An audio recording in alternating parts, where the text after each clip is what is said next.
in God's name is going on in here? What was that ruckus? What ruckus? I was just in my office and I heard a ruckus.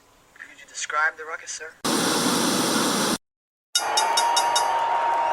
Okay, here's what I would have done. Bro, no one cares what you would have done. Actually, everyone cares. Welcome to Let Me Book the Territory, the podcast made for smart marks and nostalgia nerds. Brought to you by the Embrace the Turn Up Podcast Network. And now your hosts, A-Dub,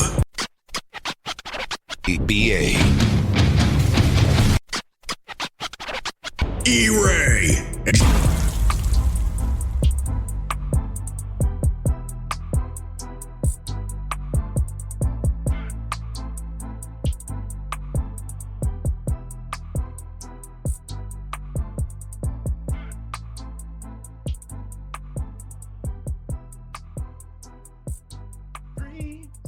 God, I love the white playlist. Go. Doom, doom. Man, I love that fucking song. Anyway, speaking of fucking bangers, guys, welcome to another episode of Let Me Book the Territory, the greatest wrestling podcast of all time. It is I, E-Ray, the quasi-bad guy, the Diet Coke of evil, the man of 7/8 teeth, American Cream Brody Lowe's, Dean Peen Malenko, also known as, aka Ricochet. I'm in the building. And you know what? Damn, I almost want to have a moment of silence because I can't do my normal thing, my normal shtick, because CVS's own, the guy that's always in aisle 9 is no longer with us. I mean, he's still alive. He's still here. Still here. But he's just not here this evening. Prayers up for Dub. He's going through some things right now. He met up with some of Scripps goons in the NXT parking lot. He thought he was street too, so he called them Scripps. He was like, "You don't know me like that, fam. It's Reggie. Get him." And then he got jumped. So rest up, fair Dub. Hopefully things will equal out for you. You'll come back next week stronger. You'll tell us the tale. You'll be giving your workout montage.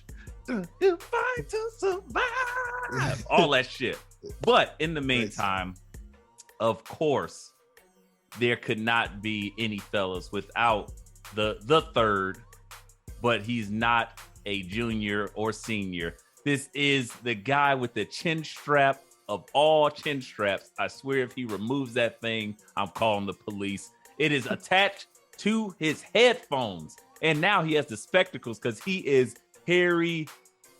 Never mind. Potter. Yeah, we'll go with that one. My guy, B.A. DiBiase. What's going on? The BA show's on. What up, Brody? Yes. What is good? E-Ray, aka newly coined Ricochet. Can't wait to get into that. But yes, it is I, B.A. DiBiase, aka Black IRS, aka the Beef of the East, B.A. Bigelow in the building. Here, gonna sing a little "It's So Cold in the D." Sorry, Dub, you can be here. Right. So that was a little shout out to Detroit's own Dub, Dubson Reed, hanging out in aisle 9 of your local CVS. So I had to drop that little tune for Detroit's own there for real quick. But yeah, man, this is about to roll here. Tag team action here, and see what's up with this week in wrestling, bro. Because there's still shit's going on. So let's get into it. Apparently, where would you like to start? I'm gonna let you throw me something, and we can go back and forth. Since it's dealer's choice, let's start. SmackDown has some things happen this week, so we can get into the whole. I guess as you last week, you did not want to get into the whole just Jay thing again. So are we sensitive to that this week still? Are we not leading with the bloodline stuff? Because we're getting somewhere there. how about this? Because that's already apparent. Let's switch it up and let's go with the other thing that we were right about. Dub was right. BA was right. Okay. E-Ray was right. It was a trifecta of rightness. Good. Corrective action, that is. They're doing the thing for the U.S. Championship tournament of all tournaments for America. They got 2 Hispanic gentlemen that are going head to head.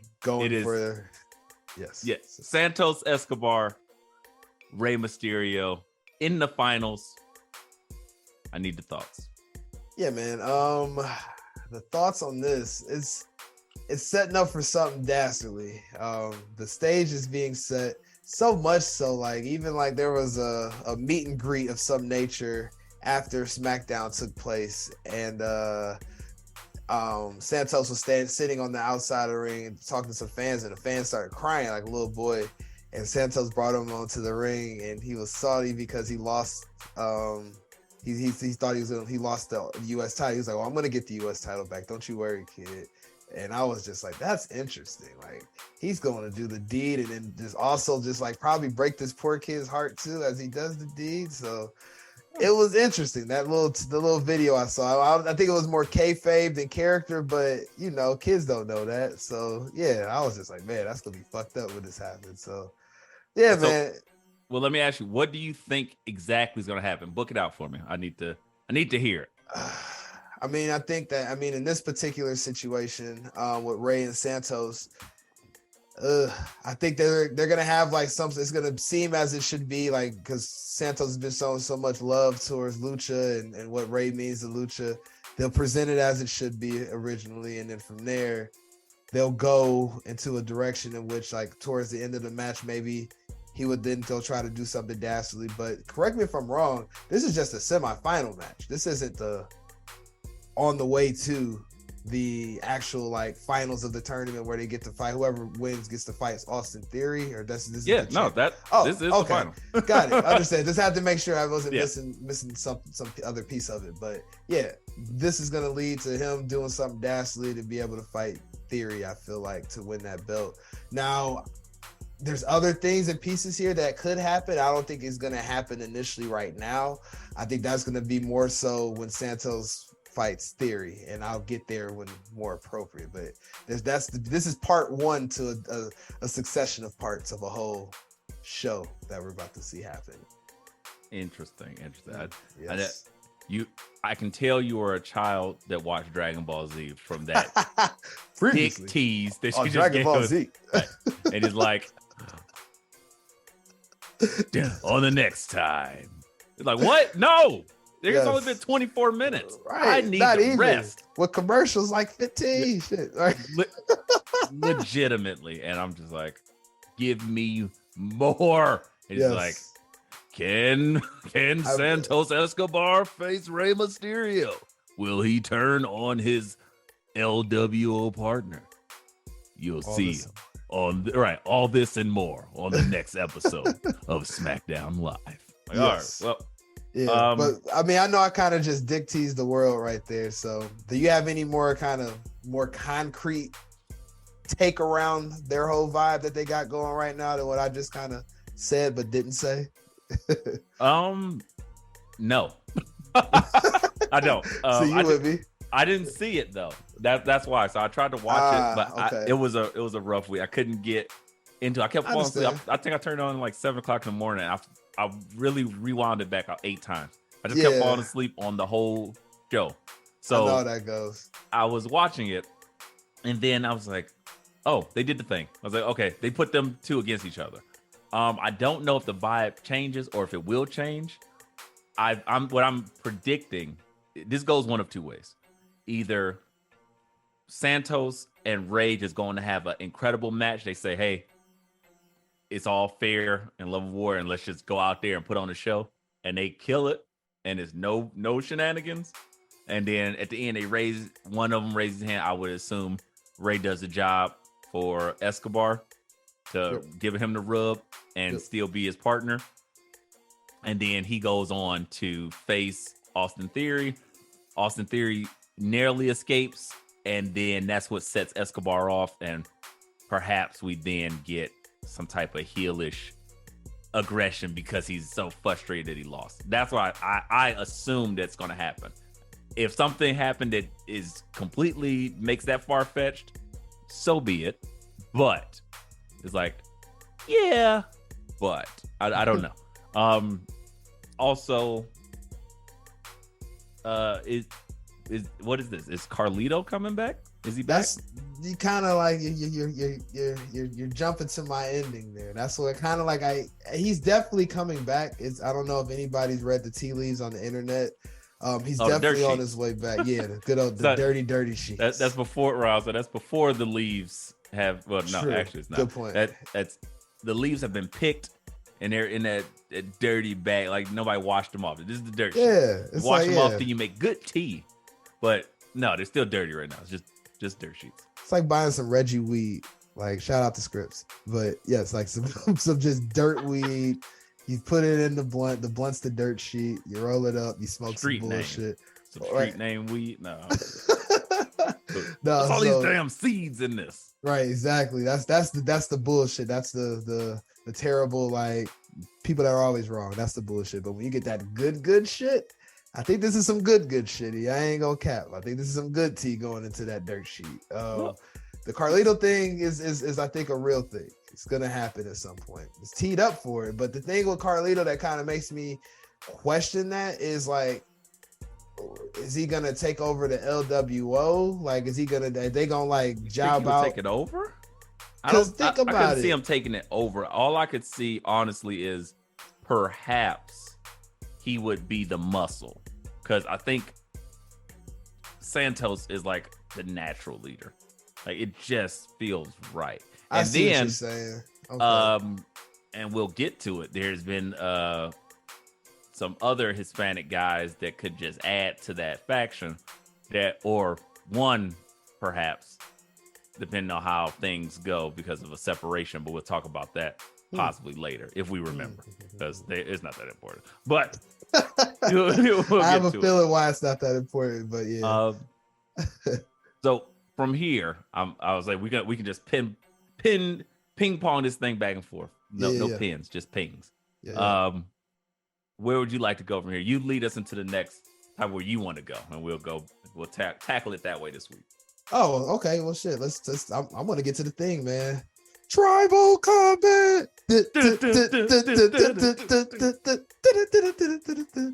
what I want to get into. Like, what is tribal combat, E-Ray? Like, are we gonna see a man die in Detroit outside of the people that's already getting shot and murdered in Detroit? Like, what? Tell me what this tribal combat is about to be. Like, are we about to get Jey Uso from when he first showed up with the face paint on, the tribal face paint and shit? Oh my god! That's what I gotta get into, man. Parts of me would love for this shit to be a cinematic match, and like kind of like John Cena versus Bray Wyatt, and they just go through the different versions of Uso and Roman. I got a better one. They make it in patent leather pants versus the Shield, the big dog. Like all this, that shit would be so funny. I'm about to give you a better cinematic movie to compare this to. Only the Strong. Roman is the big drug lord. Jimmy is fucking Mark Capoeira, man. Yeah, Mark Decados. I can't think of his real name. Oh, Mark Dacascos. Yes, thank you, right, for not butchering his name like I did. Right, Jimmy Lee from the Double Dragon movie. Yes, that's who Jimmy Uso's gonna be, and the kids that he's gonna be trying to teach are just gonna be like the young Samoan kids in the family. Like, we gotta stop Roman from becoming this sociopath. They're just sitting at the edge of the ring doing this fucking haka dance. Banana way. It'd be better than the Viking match. It's a Samoan murder match. Like, right. Tribal combat. Give me that shit.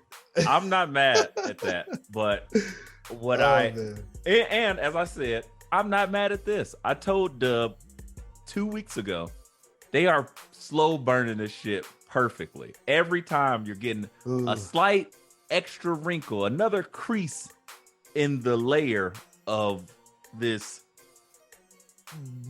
burgeoning story, being that Jey Uso is finding himself like the reluctant need to top the psycho Roman. Roman has just gone too far now. And it's like he's essentially, it's kind of like Batman. And you think about it, so let me break this down to you. I know that makes no sense right now. Batman, there's a discussion about Batman that Batman is this necessary evil, right? Okay. He does things, he beats up people, and he kind of saves the streets, and he scares people into doing better, or at least being weird.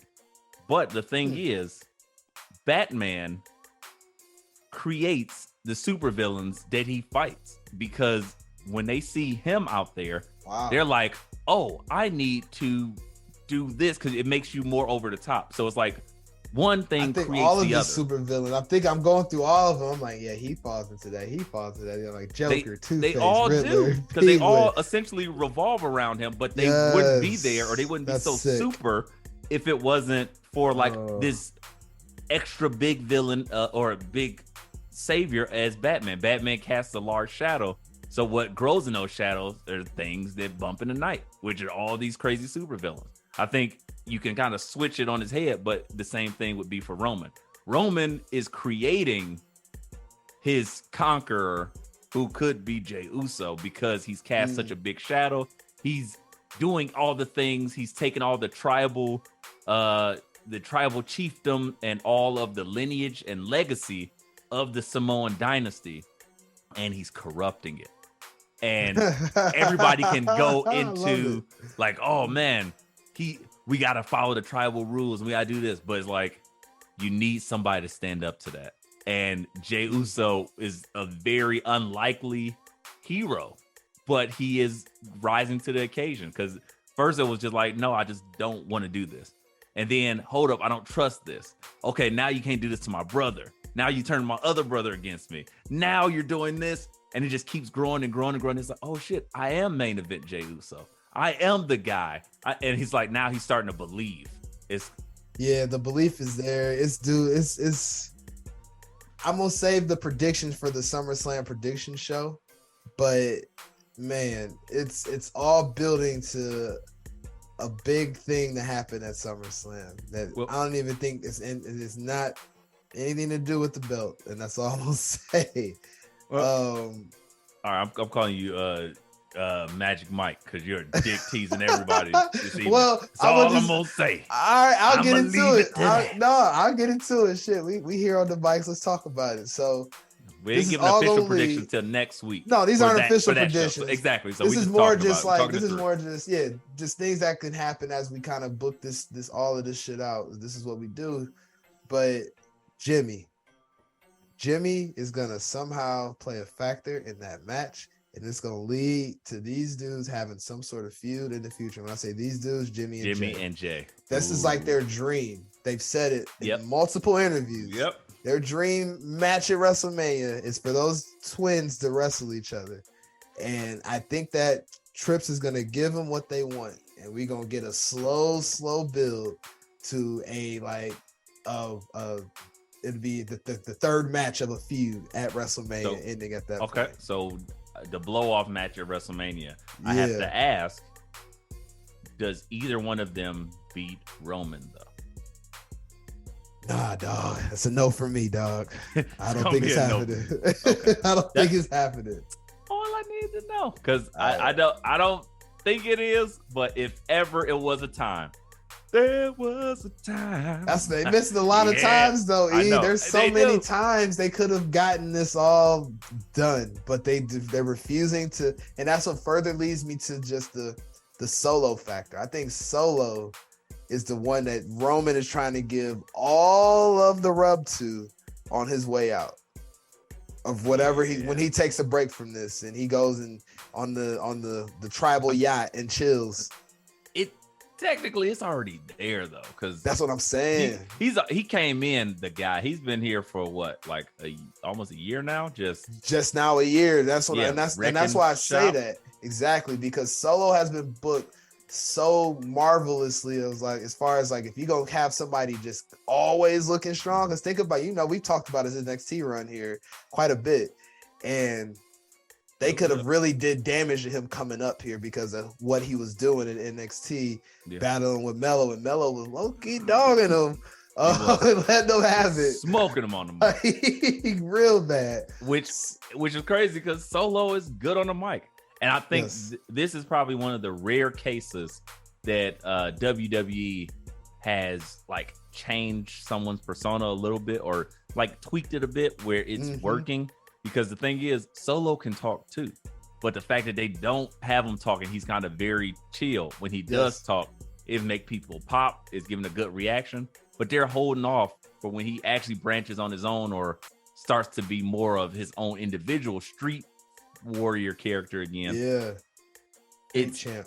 Yeah, the street champion. I was like, it's going to be so good because he can talk the talk, and I was like, he actually did it at Wale Mania. There's a clip of him talking that talk, and I was like, that's what I'm saying, man. And that's why I think Roman is doing whatever the master plan is out of this, because like you said, he's getting everybody over. It's well documented how over everybody's gotten the rub. Even people not even involved in it anymore. Sammy and Kevin are rolling high, still at the top of the card, still not even involved in it. So it's doing everything that's necessary, and I think that's going to be the ribbon on this gift that's been given to us. Is like, Solo is not going to have to deal with any of the bullshit that his brothers or his cousin did, as far as becoming these great characters and stumbling and fumbling and bumbling their way through. He's on a fucking elevator, like, and he's never going to have to deal with that shit. So it's like, it's dope because it's helping out the family.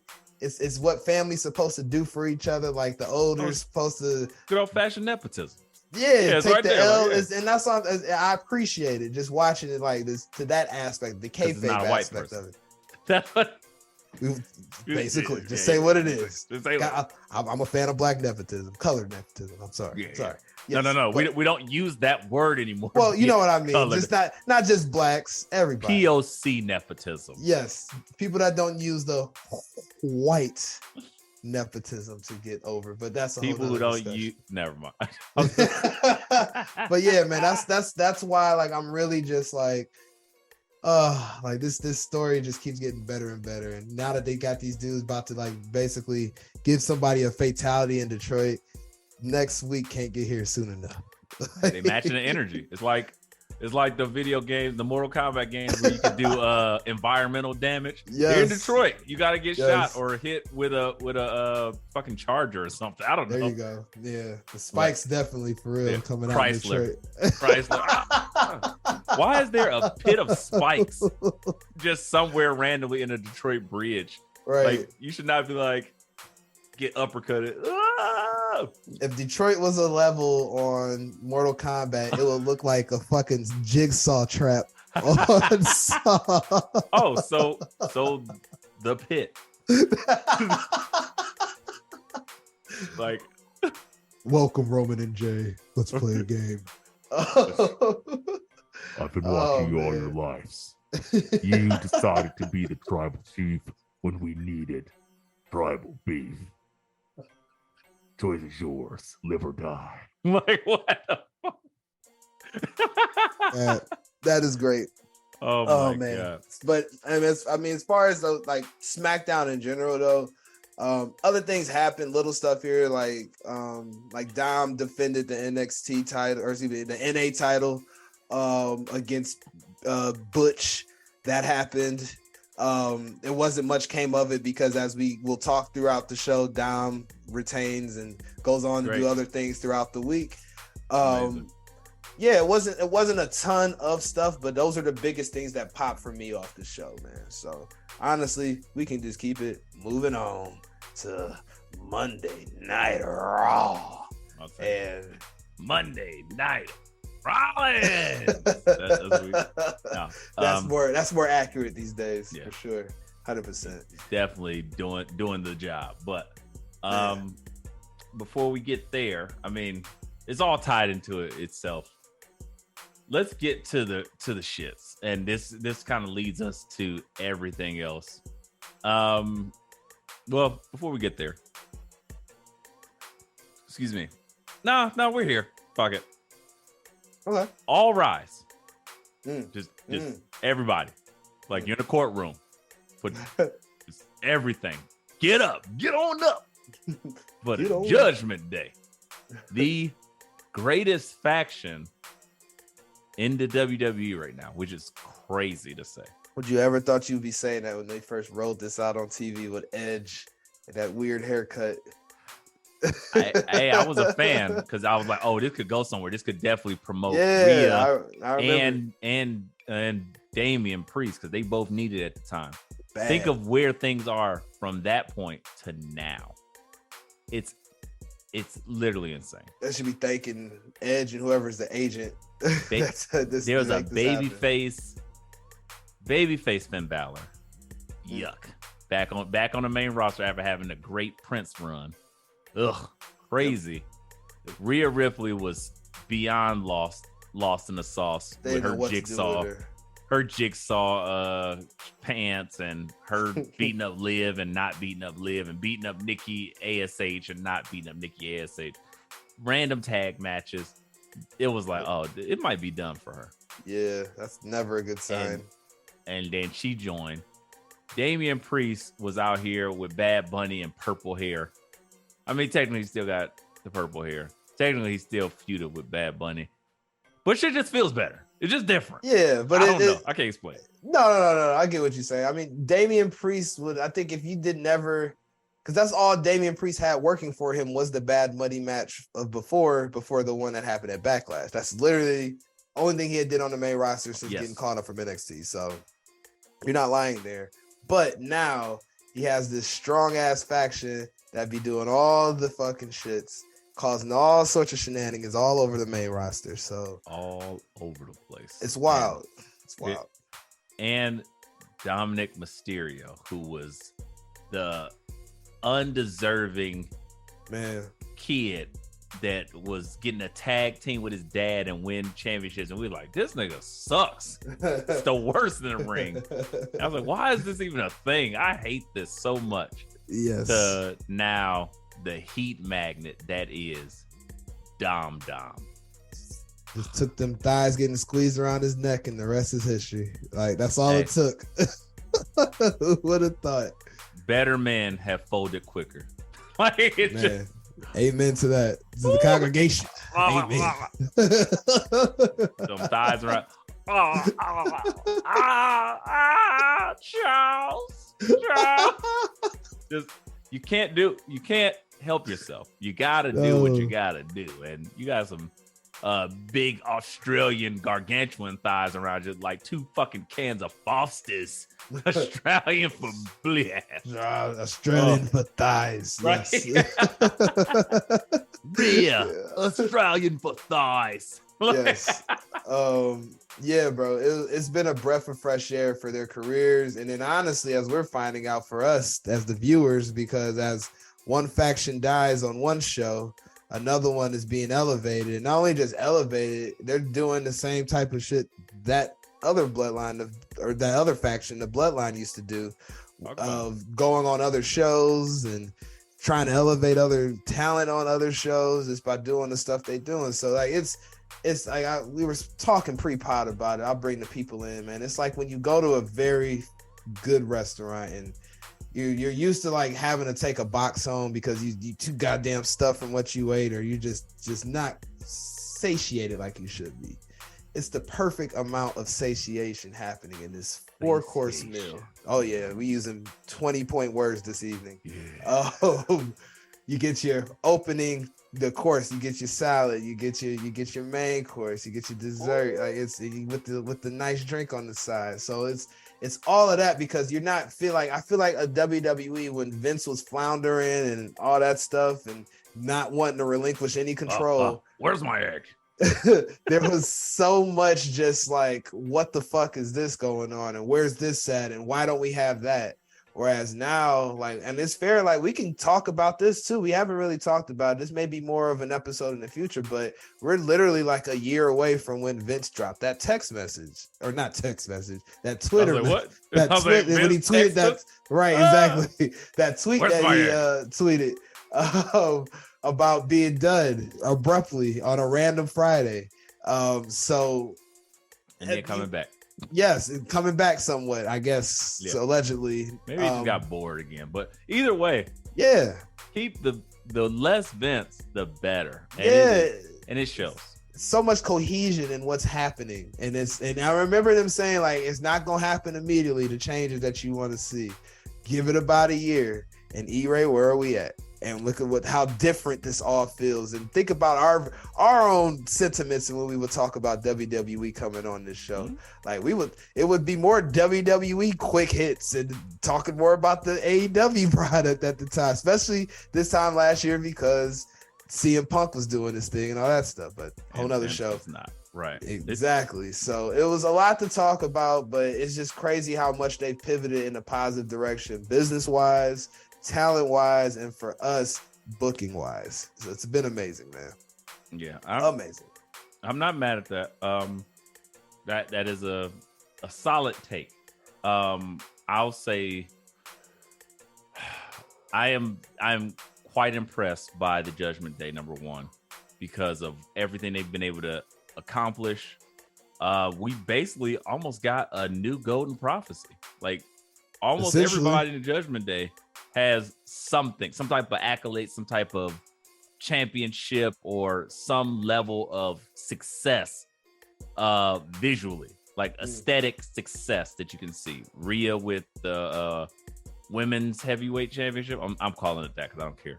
She had heavyweight. You saying what she holding back there? Heavy weight. Dom with the North American Championship.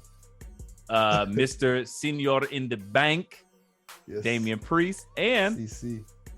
You got Gangsta Finn, Bitter Balor. Man, he's primed to take that title from Seth. So I'm astounded. So yes. With that said, let's break it down, because basically from this point forward, the Judgment Day almost oozes into every other thing that we got going on that we got to talk about. So yeah, they absolutely do. It's a good point. We gotta start with Sammy versus Dom for the North American Championship. Interesting. Did this pop you? I was like, did this pop you like it should? It did. I can't cap it. It was oh yeah, I was on my knees like KC. Ooh yeah. Yeah, man, like because it's watching Dom wrestle now is so different like than when I used to watch him, and how he would be just gross when he was like that baby face, just like yuck.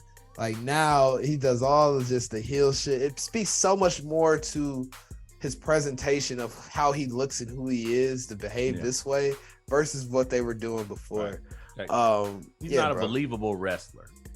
No, and that's why they gotta lean into that. Exactly. So when he's a baby face and you see him doing shit like I could do that. Yes. So it didn't make it as far like it did work for us, brother.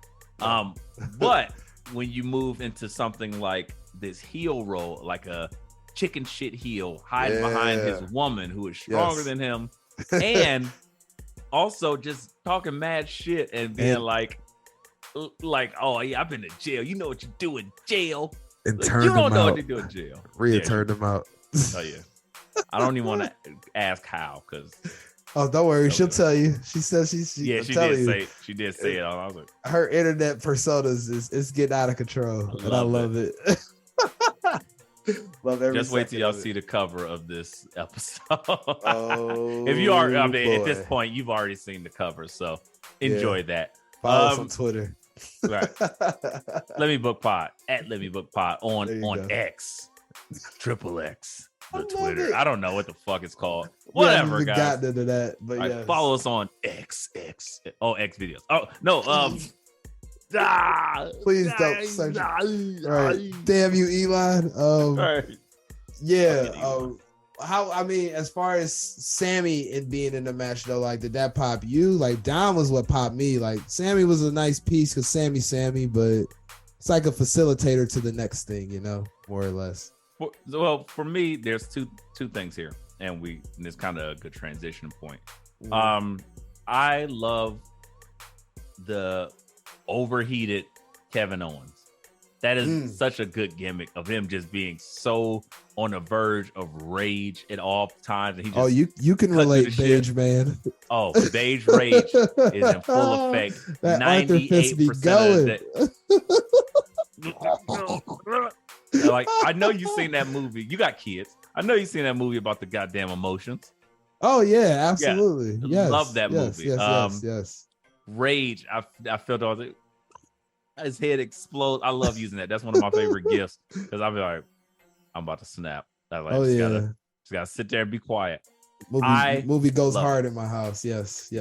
I love that movie, and I love Kevin Owens being the IRL in real life version of that movie representation and going crazy. And it's such a funny gimmick because he just be snapping, and then Sammy trying to like keep control of him, like calm him down, but also like, yeah, you got it right.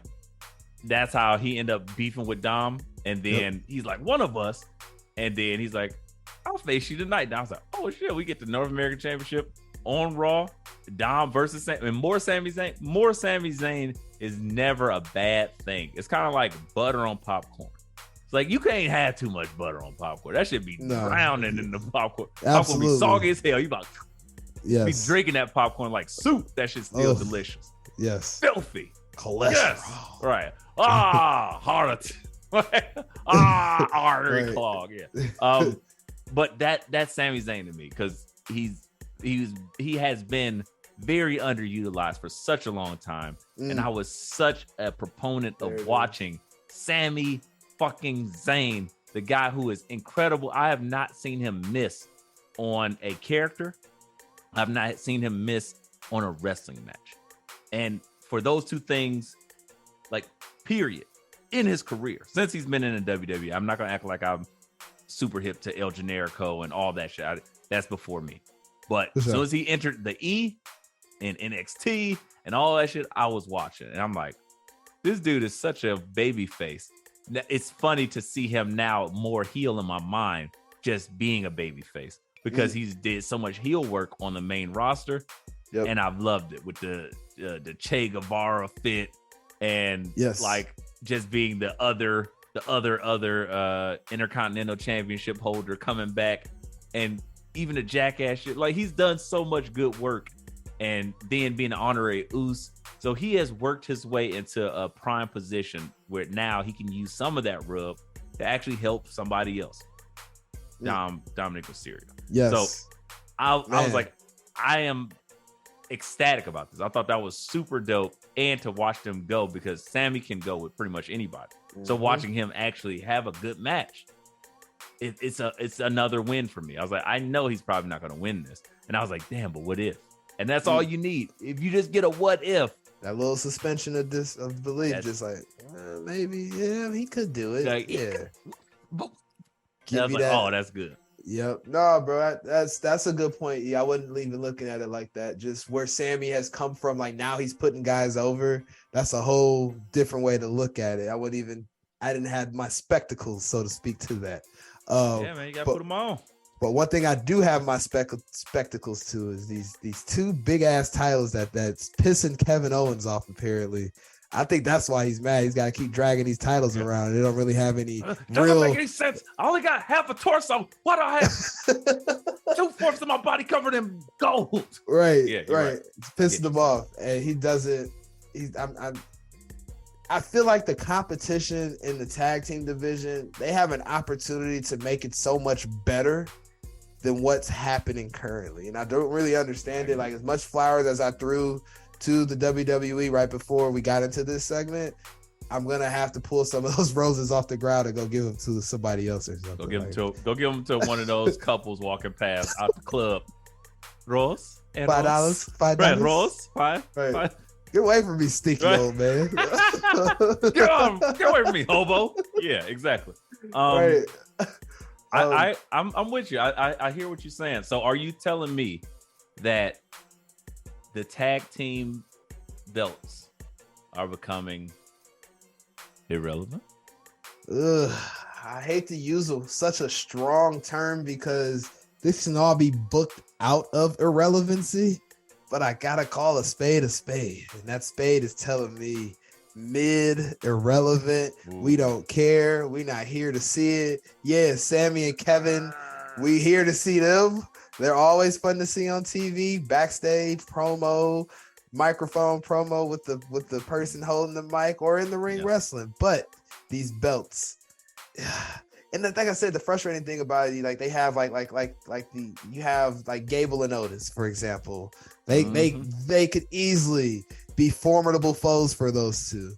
I don't understand why. I mean, they got them dealing with the Viking Raiders in this stupid Viking match that they had last week for God knows why. Please, that's the type of stuff. Sarah Logan off my television.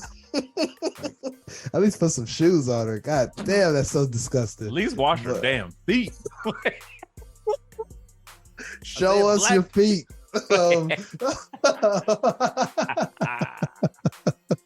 So I don't understand why they won't just elevate a tag team up, or maybe they plan to. Because Sarah Logan smells like corn chips, and you know it.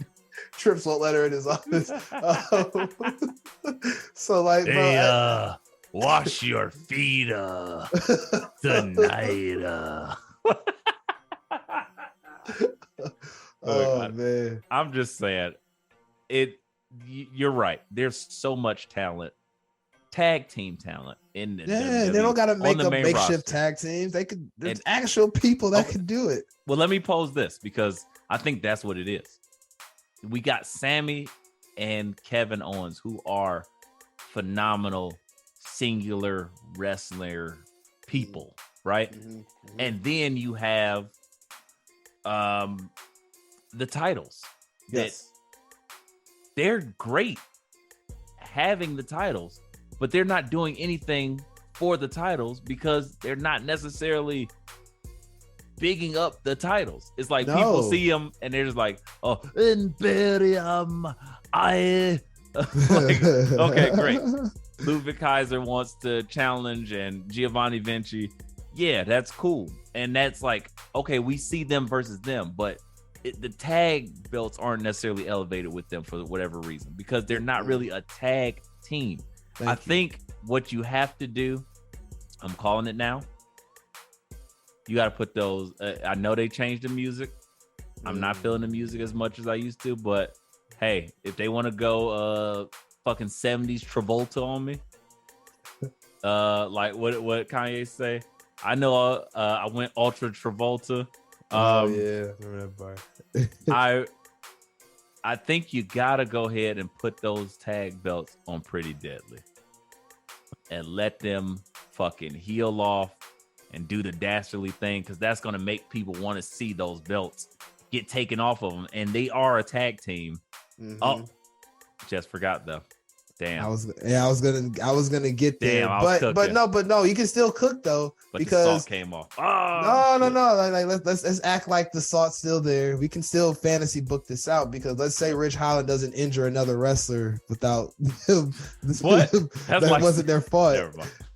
Yeah, I'm gonna chill, but he deserved that little crack. But let's say that didn't happen, because they're on SmackDown. They're not on Raw. You see KO and Sammy on Raw all the time, but they got undisputed. They got both. Right. Anywhere. But to my point, I guess you can create a reason for them to be on SmackDown, because they haven't really been on SmackDown. I think more so they can keep them away from the bloodline, exactly, and not reignite that. So if we gonna do that, maybe a tournament, like. But no more tournaments. I hate saying tournament. Ban tournaments. Such a terrible until 2024. No, I'm not even excited about this US tournament. I'm happy. I'm not either. Over.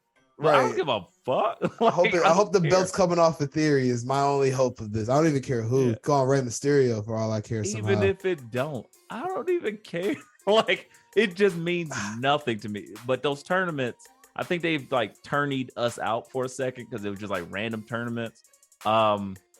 That's because random talent would get fired or leave and stuff. That's more just the stuff backstage playing into that. But to your point, that is very just that's a cheap, lazy way to book that.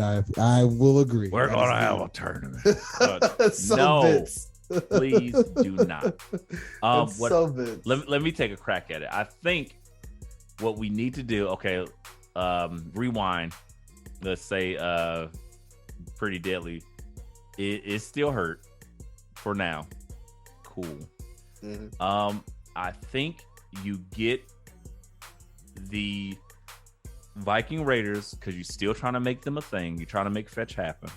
But whatever. Tell Sarah Logan to wash them goddamn feet.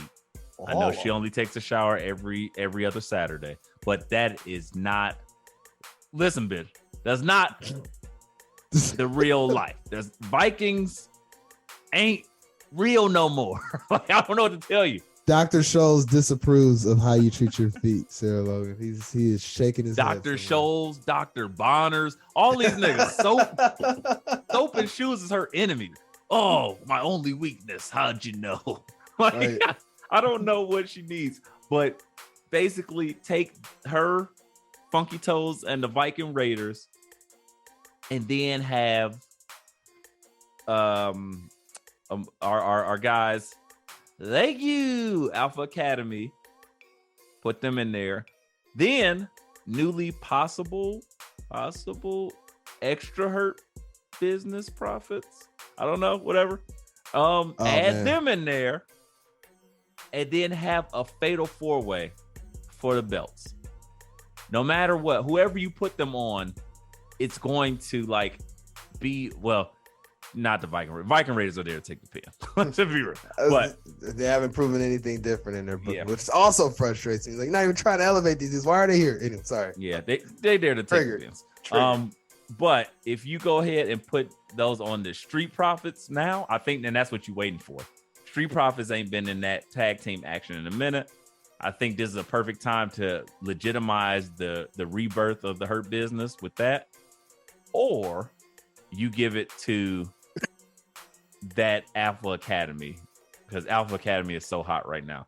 It's so easy to go ahead and pop them with Maxine Dupree doing they're great teed work. Up for it, man. They're right so there. They're fan favorite. You only get to see them like on the a random section of Raw or on YouTube. Like it's kind of how they were doing like the Maximil models. Yeah, so, which I loved as well. That were hilarious. They're still hilarious. Mansoor, right? Exactly. They just killed that shit. Them dudes sacrificed their whole just being like. Like if you look at Mansoor could have got murdered going. Oh my god! Yeah, going to Saudi Arabia doing that gimmick. Right, like Mansoor.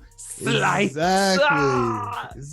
Acting like that on TV, hell no. And then Maceo, as he was called on, or Mace, excuse me, Mace. Maceo, you turn that nigga Puerto Rican.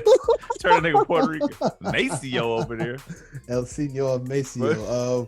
No, Mace. If you go look at his Twitter, he literally doesn't follow anybody on there except I believe Mansoor, and that's so I'm just like these dudes went all in on this gimmick, and y'all just was like, next, like, come on. But he gotta be sorry too, because he first came back as Mace, and I was like, oh, that was even worse than mine. That was the worst. That was controversial the worst conversation. Yeah, the worst.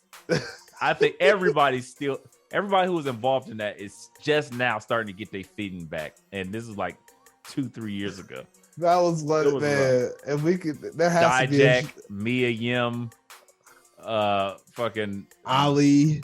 Yeah. Oh, everybody just now getting just off now, of like, getting from the stench off of that fucking under the rubble of that disaster that happened to them. Can you imagine if that would have took off and they were the Judgment Day?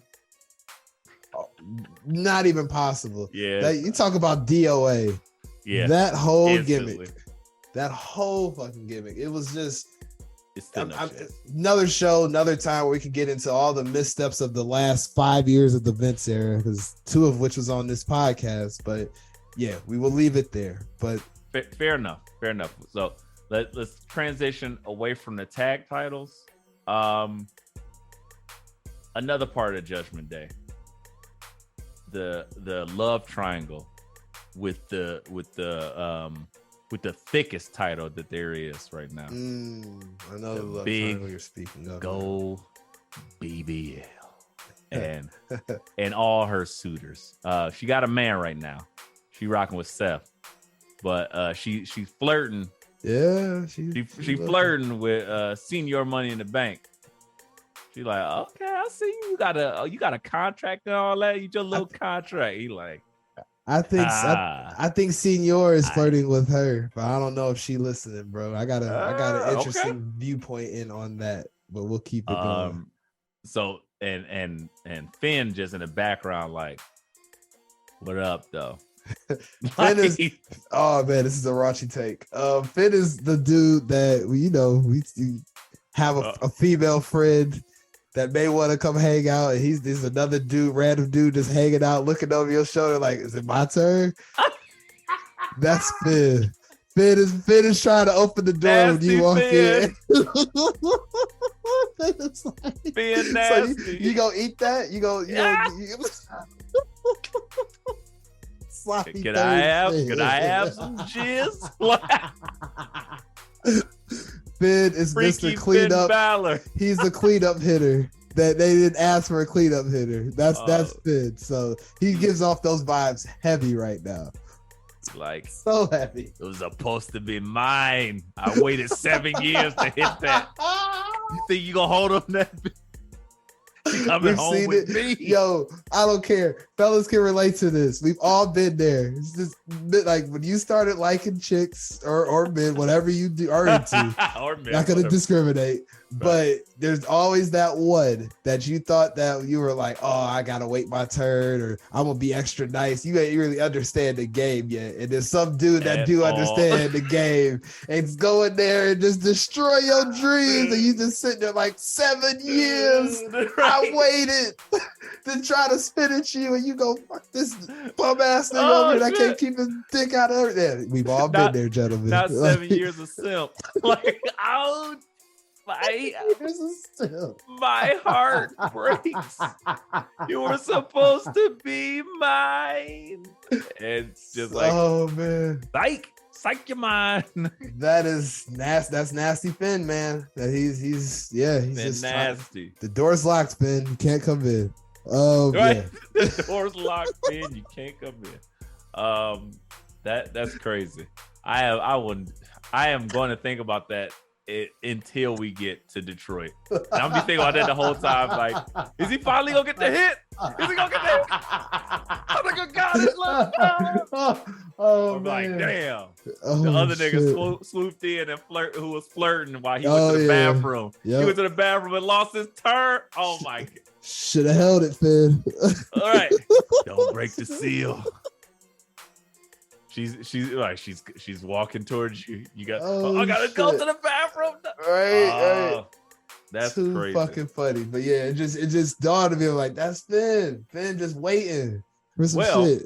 Well, speaking of waiting your turn and having one with other guys, Finn and gang beat the shit out of Seth Rollins, and man. They beat that nigga ass in front of his girl. They gang, my man. Big old BBL was just sitting there like, oh. And they opened his thing up, ripped his chest out. Like, that's how you know you getting your ass beat. When they just rip the buttons off your shirt all extra long. Yeah. He caught a 5-star from Dom, a coup de grace from Finn. Like, South of Heaven. Like, they beat his ass. And he been catching L. It's well documented. He closes out Monday Night Raw catching an L typically, or just escaping from one while the Judgment Day fights somebody else. So yeah, this is like all it was. And then I think what made this the whole just like we gonna really whoop your ass moment was when Seth tried to flip it back on Finn. Like, you know, Damien's coming for that belt, right? Wouldn't you come for that belt too? I don't think they like that too much. They was like, "Oh, we about to fuck you up. You think this is a game?" My favorite part of that ending was Finn just getting up close and like he is. Now that you said it, I can't get that out of my mind. Like, this nigga is just stalking that box. Like, hey, stalking the box. He's just like he's not even talking to her. He's just talking to the boyfriend. Oh just yeah, nigga.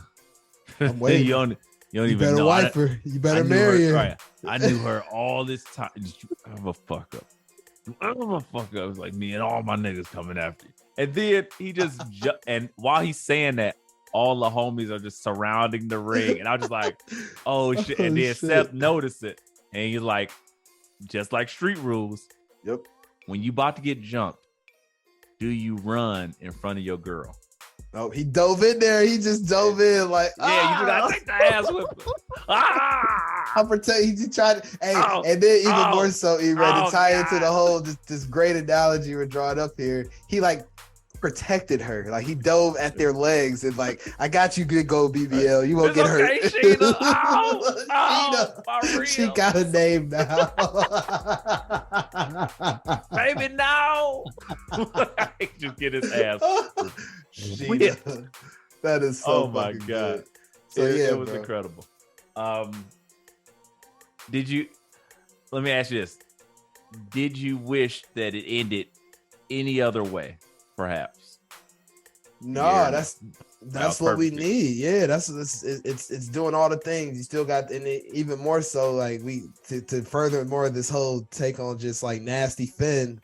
Damien get ready to he got the briefcase over Seth and big old BBL, like he about to open up and pull the contract out, and Finn right there like, "Oh, you about to really do this right now? You know I'm here in the room, right? You just gonna just pull it out like that? Right. Can I at least at least smell it? Like, get out of here, freaky Finn! Get your ass out of here!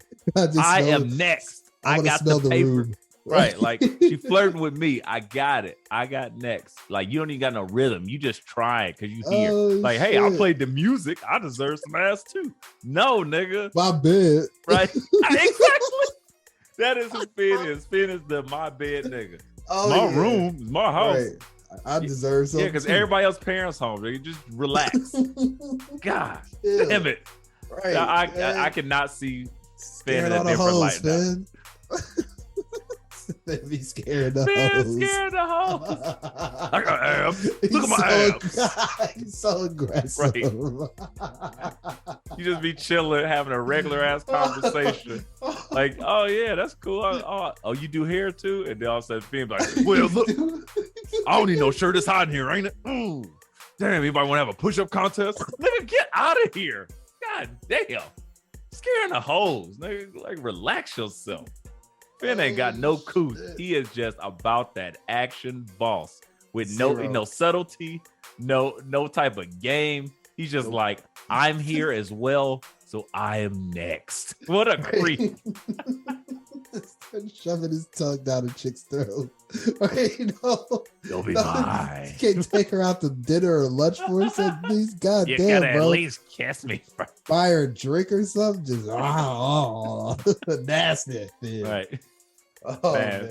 Freaky Finn is my new favorite thing. That has ruined it. I wanted Finn to win so bad. Now I'm not so sure.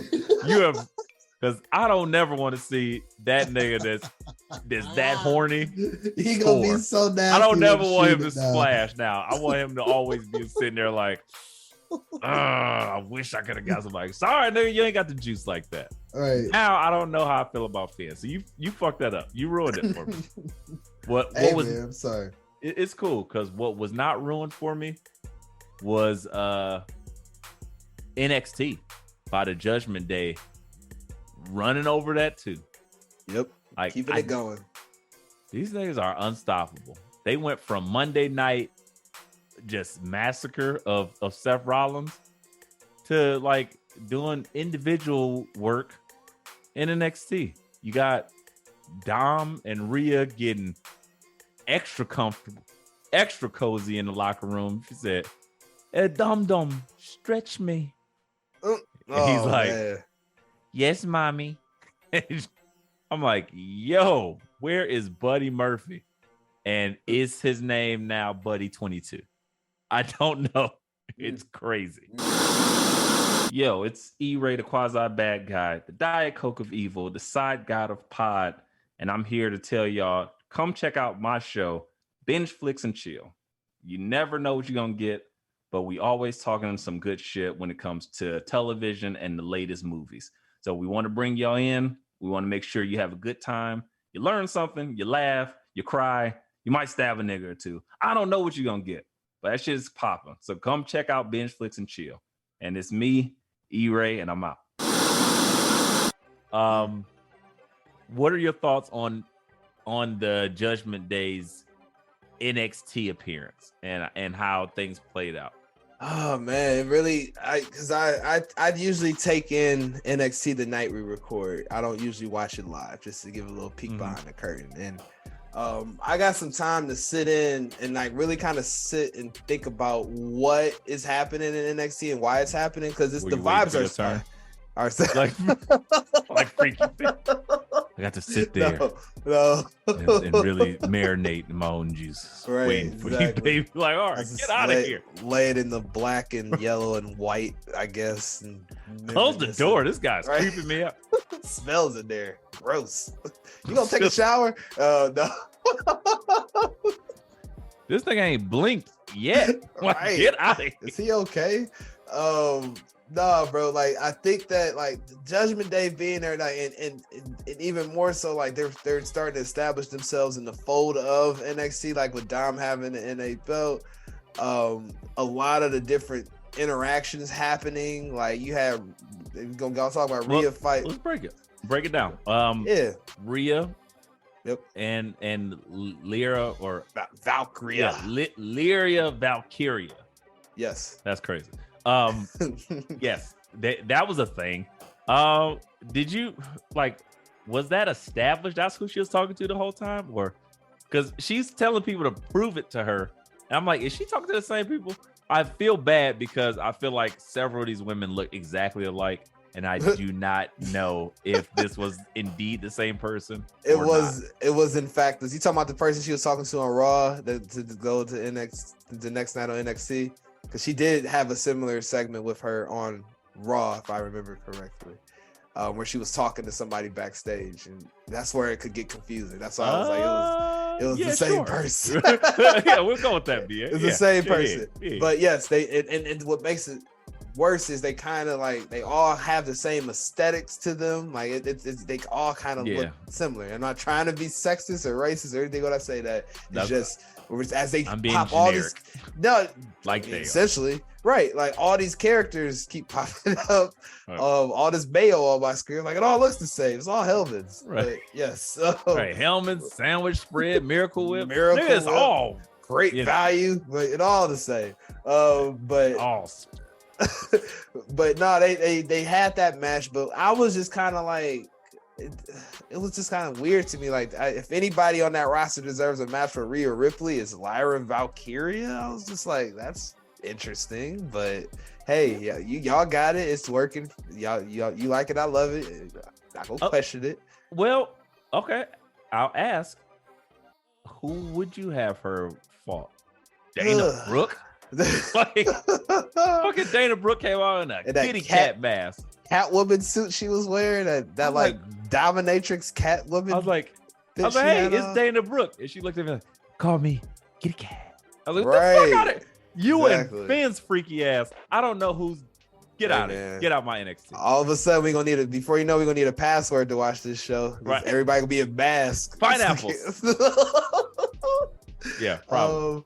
Yeah, but no, as far as who else could have been in that spot, as I think about the ladies of NXT, like, why couldn't, I mean, I think you got to. She's the only one not involved. And I was like, Roxanne and Blair Davenport are fighting circa Stone Cold and Booker T at a grocery store. Fact. And you got they fighting in a bodega. Right. Oh yeah, exactly. That's like they said. That's I guarantee Booker was like, y'all could do the same thing me and Austin did. That shit's still over now. Just do it in a bodega because you know, like, Roxanne Perez, Bodega. I was It like, works.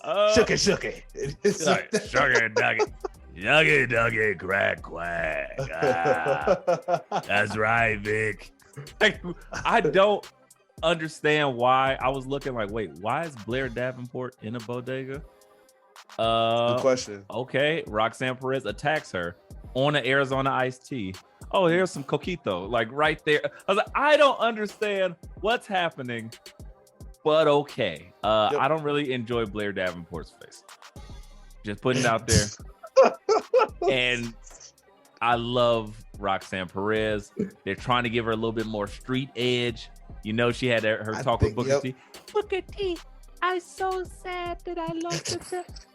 Listen here, Roxanne. You just gotta do what you gotta do. I'm gonna start calling Roxanne now Dora the Explorer. She gives off like That's so it's not racist in that light. It's because like she gives off like the little girl, but there's no other little girl character like that except Dora the Explorer. I can't help it that they're both Latino. There's not more than tight. If there was a little girl like that on TV that I could say, oh, that's her. But Dora the Explorer just works. Pepper Ann or No, that's our era. yeah, I don't know. Pepper I Ann's don't watch us. some cartoons. I say murder. I got fucking crying See, and horrible murder shows. my life has flipped since children. It used to be 85% murder shows and movies and obscure stuff that people shouldn't be watching. And now it's more like that's 10 to 15% of my viewing, and then everything else is children's shows galore. No, so the kids done turned you up. It sucks, man. It sucks. Look, you got twin girls, so I guess you can't afford to experiment like this. But I can't even like. I would show love them. if you were just like, "Hey, girls, you know what we're gonna watch tonight? Death Wish with Bruce Willis." Not as bad as the Charles Bronson, where there's no raping, so it won't be that bad. Right, dog. I watched that movie for the first time last night, and I was crying. I was like, he just pushed a nigga down the stairs, and he landed on his cranium and broke his head open. I laughed so hard. I was like, this is such like, and then I figured out, oh, Eli Roth directed. I was like, okay, that makes sense. And they had to keep the violence to the OG one, as far as keeping the cadence. Man, I remember Charles Bronson with that fucking long ass pistol. Fucking just his mic stand in his pocket. Right. hey, what are you about to do? Record a podcast? What's a podcast? Oh, as Let Me Book turns into binge flicks, I will say this in closing before we go back to Let Me Book. We have to do a deep dive on the Death Wish series. I'm so happy to know that you are familiar with that movie series. There is so much ridiculousness. I'm an in 80s that baby. It was always like, oh, okay, cartoons are over on a random Saturday at 2:00 p.m. Time for Cinemax. Next. Right, next. Death Wish 4. Charles Bronson in Death Wish 4. I was like, oh shit, I gotta Death watch Wish 5, The Crackdown. Right. Like, it's the sequels, man. Death the Wish sequels. 6, The Blackening. Like, okay. I was just like, why is this man keep kill? Why is he allowed to? And I don't know whether it was between him or Bruce Willis, because Bruce Willis is a white man walking in the hood with a hood. I was like, man, they would have killed yours. Exactly. That's what pissed me off about the new Death Wish. It's like Bruce Willis would be pulling this shit like in real life, inner city, like American. Or he walked into a club with a hoodie on. Ain't no goddamn way they letting you into no club with no hoodie. Hey, take that goddamn hoodie off. Take your shirt off. Take your shoes off. Take your hat off. Like, you can't wear shit in the club. You can't wear that in here. Like, in real life, Bruce Willis would have just been sitting there in the line just waiting. Oh, yeah, like, he would have been outside. Can I see your ID? Like, they would have had to do all that shit. You can't just walk in the club with a damn hood on. I don't care if you was white. White privilege ain't push you that far. No. That's beyond. Anywho, we get off track. But I got questions. We're going to talk about this at another point in time. Yes, we will. But speaking of more questions, NXT, do you think it was a great idea? This is my question to you. Mm-hmm. That Trick Willie decided to go against Dragunov, because my God. Yeah.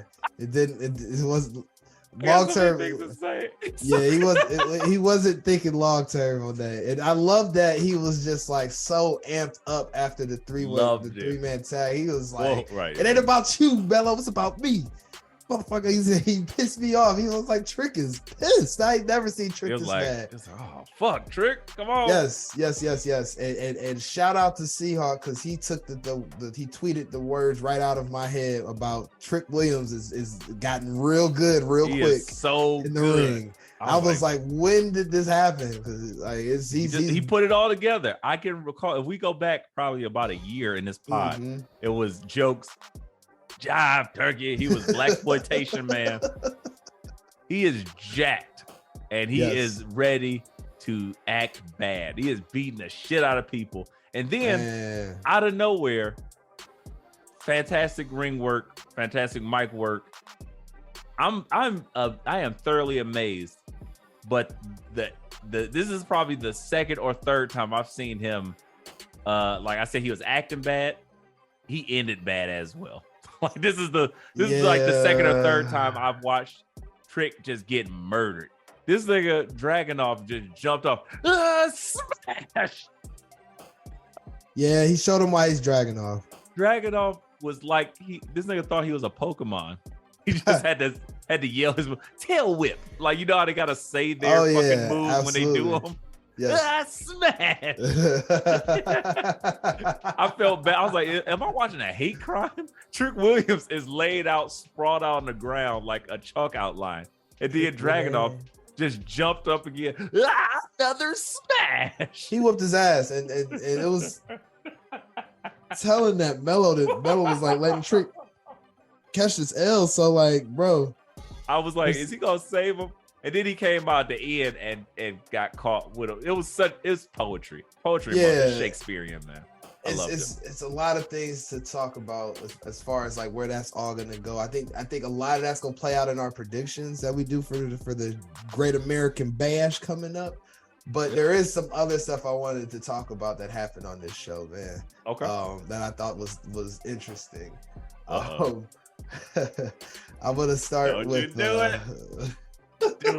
it. Give it to me. You know who I'm about to bring up. He's had like 18 different theme songs. They keep on trying to repackage this guy as this big he was a special boy. He had the darkest eyes, the devil's eyes, and just this monster. And now E-Ray, they're going back to the the OG playbook of good Brian, bad Vaughn. I think we made an episode about this some months back. And they're coming full circle around on it. It's wild. Vaughn, was it Braun taketh away or something of that nature? Something of that nature, yes, for sure. And it was big bad Von Wagner versus like a week. Right, versus Braun Breaker. Yes. And now it's the opposite way around. It's big bad Braun Breaker and Von Wagner. And I'll be honest with you, it fucking worked. I'm a mark. They got what? me. You I was like marks for this. I was like, wait a second. He's doing what the crowd want. The crowd's like, yeah, they pumping him up. He's like, yeah, I'll destroy people. Like, this is what you want. It feels more authentic to who he is. Like he don't really know. So just listen to the crowd. You can be a Big Show guy where Big Show's kind of lovable and he just beats you up. And even though they flipped him good and bad a million times, which was bad, Von Wagner can kind of play to the crowd and be a kind of likable guy like that is what I'm seeing, because that is working for me. And I think it's working for the audience as well. Trying to present this guy who don't have enough teeth to be a villain. His voice don't sound villainous. Yeah. Like it's hard. It's a hard sell. Now, and you can't present him as all-American babyface. They're presenting him as guy who is just trying to exist, but like he a ain't tweener. no bitch. Yeah, he's tweener vibes heavy now, which but not in the traditional tween. I reserve that word for like fantastic workers and like and a great Swerve, people. for example. Like yes, on the other show. Yeah. I get. I don't know. Go for it. What else would you call it? Because it's not like traditional babyface behavior. Okay, I'll meet you at because anti-hero. tweener is reserved for people who are on fire. To me, like you can't be a tweener if you are like, nah. Like, yeah, like he earned tweener vibes because he's been he hasn't been a good face nor heel. So I right now he's just trying to find some ground, and they're finding some love with the fan base right now, and it's like maybe that will open him up because he just was green, a dude who was in the gym, and they was like, this is a big ass dude, let's sign him, and that was it. So Rick Steiner. So he has to like understand how to be. Also at the same token, Braun is learning how to be a better heel because he speared the shit out of Von Wagner. That's what I'm saying. Like, I don't know if he's a traditional good guy here, but like you said, the anti-hero makes complete sense. Because if we gonna do this is the best way for, I guess, both of them to have something come out of this, because absolutely. Bro, I don't know what they're gonna do with Von Wagner. Like it's working. I think you hating right now because it ain't working for me, brother. It ain't working for me. Hulkster. I saw that part because and that was Big Body Javi, right? That they just strapped his nickname up. I was like, that's Big Body Javi. They're like, they jobbing him out like that, and then I've seen Von Wagner put people through tables like the last 4 weeks. I feel like. That's why I don't care about it. But the only thing that made it different was Brian coming out there and spearing the shit out of him. So that's why I'm like, it's going to work more for Brian, but where is this going to leave Von Wagner? Because they're not going to let I ain't going to say that. Von may go over on Brian, so Brian can hopefully get his dude something on his way up to the main roster. Sorry, some rub. This is what I say. I'm going to completely disagree with you. And I'm going to say it like this. And I'm just one of those people. Maybe I am a bipolar podcaster because sometimes I'm up and I'm manic, and sometimes I'm down in the dumps. I was so down in the dumps on Von Wagner, and I would tease him every week. And then I laughed when they was like, we got to pull his skull over his face and reconstruct his body or whatever the fuck they did. Devil's eyes. Yeah. I loved all the goofy shit. I was like, this is terrible. And then when he talks, I was like, this is terrible.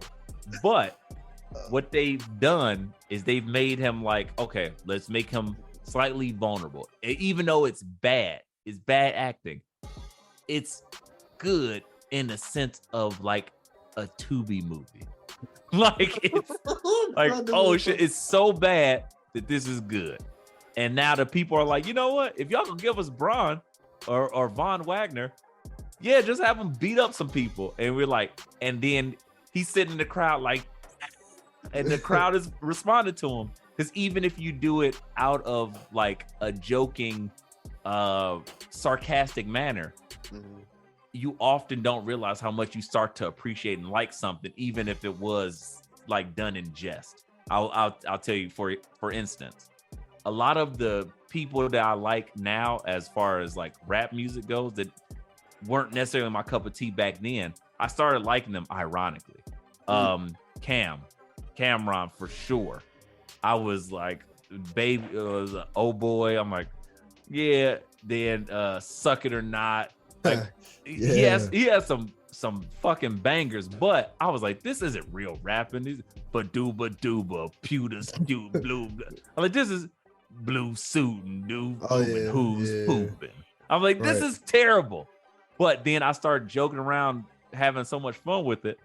I started to appreciate it, and then I liked it, and then it actually began to be. Now I am a Cam fan, very much the same with 21 Savage.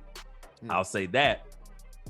Bring it full circle with Von Wagner. I'm joking about it, and other people I've done in wrestling where I'm like, this is so hilariously terrible, and I joke about it so much that it starts to turn like Dom Mysterio. I've started to turn the corner on him. Like, I hate him so much that now I love that he's the heat magnet. I love the little stupid nuances. So they're figuring it out. They're giving him time to, and they're slow playing it with sorry, Big Body Javi. that was a great gimmick, but it Sacrifice wasn't them. doing what they needed to do. So Okay. they're like, fuck it, we just need you as a body to get blown up by Von Wagner, make him look good. And I'm Yeah. like, all right, cool, fair enough. With that said, though, because we're gonna get into these predictions in a moment. Yeah. Just to wrap it up, two last things I think are worth mentioning on NXT. You tell me which way you want to go first. The Heritage Cup or Kingpin scripts. Let's talk about the Heritage Cup, because there was something else that I thought you were going to want to talk about somebody making a decision, but we can talk about that too. Go for it. We'll get it. It was quick. It'll be quick. I wanted to talk about the Gable seasons and stuff because he will be wrestling. I ain't give a shit about that. Sorry, I care not. Well, to coin your name of the evening, Ricochet, my man's dropped a promo. Man, he better get into promo school, because if he gonna be around on these rosters, he better get used to getting comfortable holding the crowd in a promo, because that was cringe. So cringe that you probably don't even remember it, or you probably just walked out the room, I'd imagine, because you were just like, no thanks. I watched and I was like, now this feels like the same thing every week. Mm-hmm. I was like, I don't care. Like, his character is low key. Like, I mean, I get it. It's like fake. It's terrible. Like, but I don't know if they'll do All this. he is German suplexes. And that's kind of what Kurt Angle think about Kurt Angle when he first started, though. He was doing the same type of shit when they were bringing him in as this like just Olympic super medal, duper yeah. just milk and cheese baby face, and they're doing similar stuff with him. Though I'm gonna hold my thoughts, because we know the greatness that Kurt Angle became, and I just hope this dude has so you're the type telling of. me I'm that not saying Gable anything. Stevenson No, I'm not needs saying to that. load up on 14 perks a day. Oh, And well. that's where we're gonna get like the greatest wrestling machine, Gable Stevenson. Well, Ah! I don't know if Gable's had any broken freaking necks lately, but I think that's a lot of why the Perk Angle monster came out. But Hey. no, and I want to preference the Kurt Angle. I want to steep that, because I don't want to make it as if this dude's definitely on that trajectory. Because Kurt Angle, what made him great was not just the athletic stuff, but the character work and recognizing it. And that's the thing. His work, The natural. and that's what I'm saying. Kurt Angle was felt natural in the ring, and he was so good at it. Gable Stevenson like learned one move, and that's it. Like, even when he does it looked unnatural. I already knew what he's gonna do to I don't even know what to call him now. Is it just Corbin? Is it Baron Corbin? Is it Lone Wolf? Is it Happy Corbin? Is it bum ass Baron Corbin? Who is this nigga? Skinny jeans Corbin? Like, I don't understand. Regardless, yes, I don't care enough. He's getting too much airtime. Gable Stevenson, nigga, make a decision. No one cares. Fair enough. Outside of the metaphor Yes. and the counterfeit cup. That sounds like a great Harry Potter sequel. The Big metaphor and the counterfeit cup. I'd watch that shit. I'd watch it too. Harry, where's my cup? Is that the real cup? Hermione. The real cup? Right. Yeah, this is a great segment. The I metaphor, we talk about factions that are just kind of getting elevated. They're elevating themselves on this NXT brand for sure.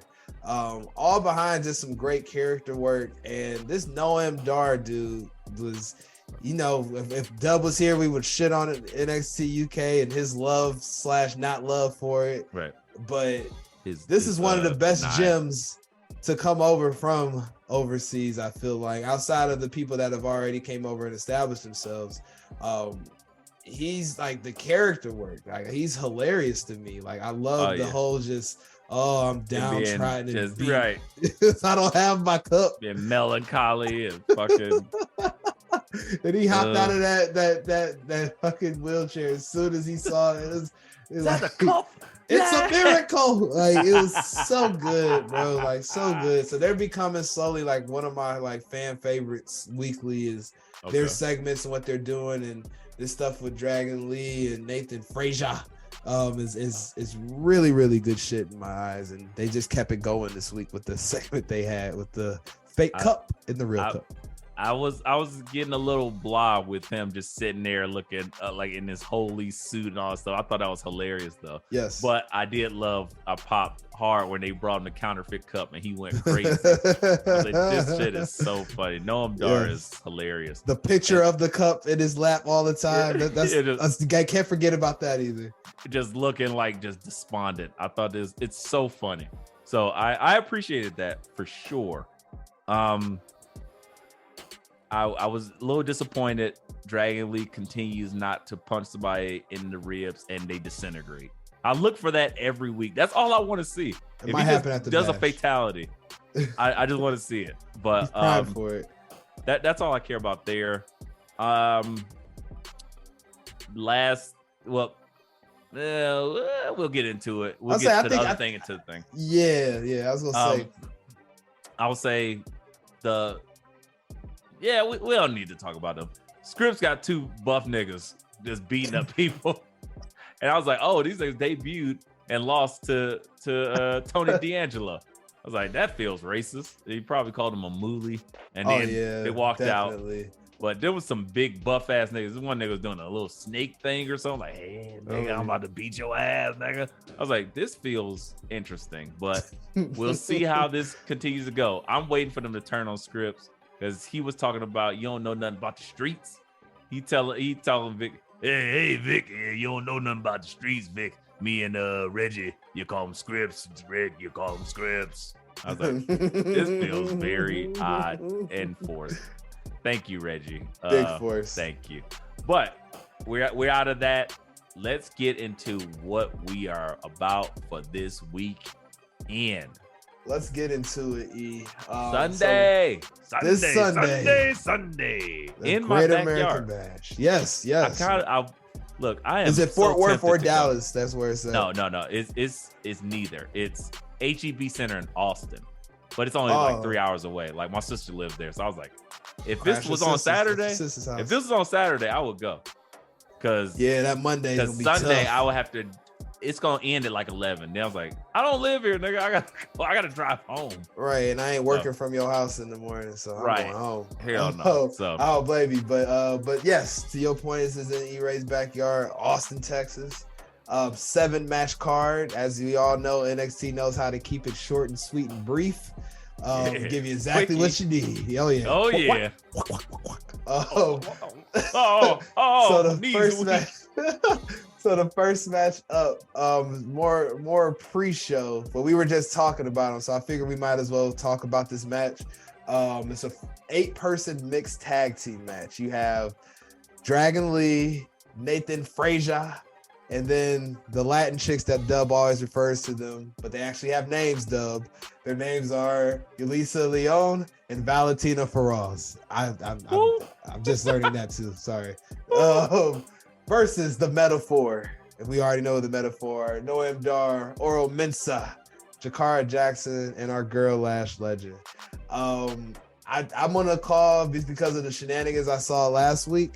I think that the Metaphor are gonna take this in all honesty, just because of the cup means everything to this whole thing staying established, and I feel like Dragon Lee and Nathan Frazier are gonna be fighting each other at some point in time. So I think this is going to be shenanigans to get us there. What's your thoughts, E? Gotta happen. I feel the exact same way. I'm going with the Metaphor. And that's how they're going to get Nathan Frazier into that one-on-one for Noam Dar to get his rematch, because he never officially lost. Oro Mensah was fighting for him. That's a good point. So it's a perfect time to just wipe the slate clean. He gonna play into that and get his rematch. Yep. So perfect match to start the night off. I feel like great pre-show match. So first match up, and as we always do in typical NXT fashion, the NA title up for grabs. You got the champ.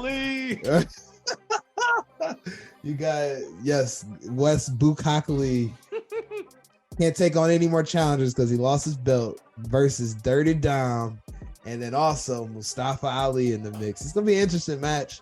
I'm gonna give my prediction first because I don't want it to seem like I'm gonna go back and forth on that, but I'm gonna have to say just because like I think there's a whole thing happening here in NXT. Dom gonna retain that belt.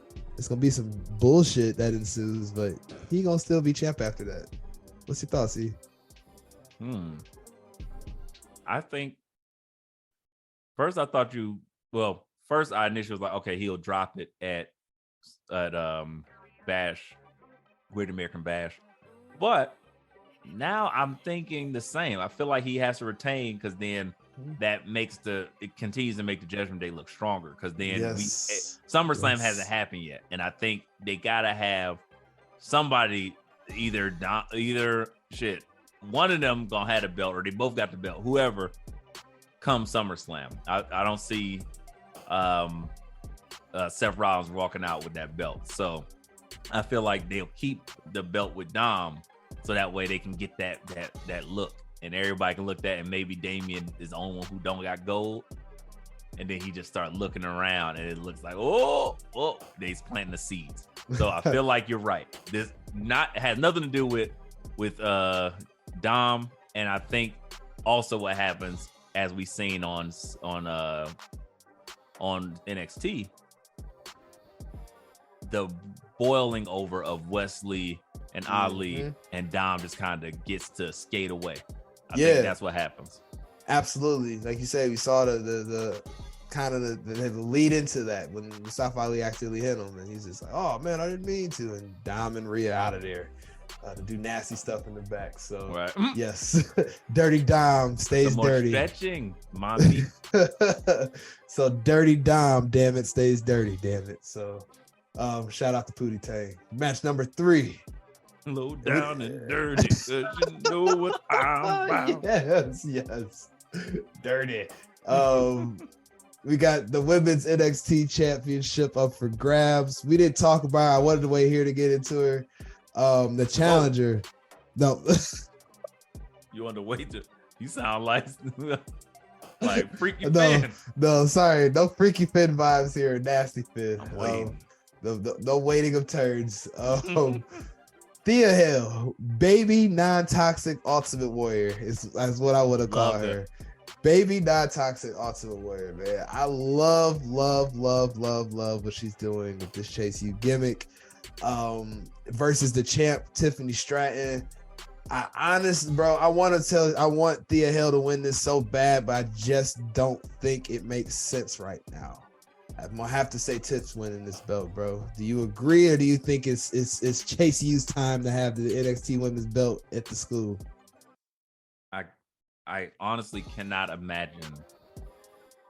I know, and I see it. I called it.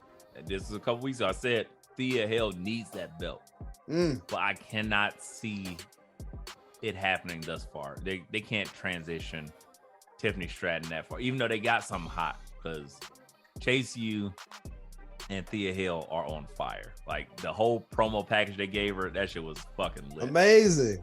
It was amazing. So character work. She gets it. So I think she got plenty of time. She's only 19, 20 years old. Yeah. She got time. I think Tiffany retains. For sure. Through shenanigans.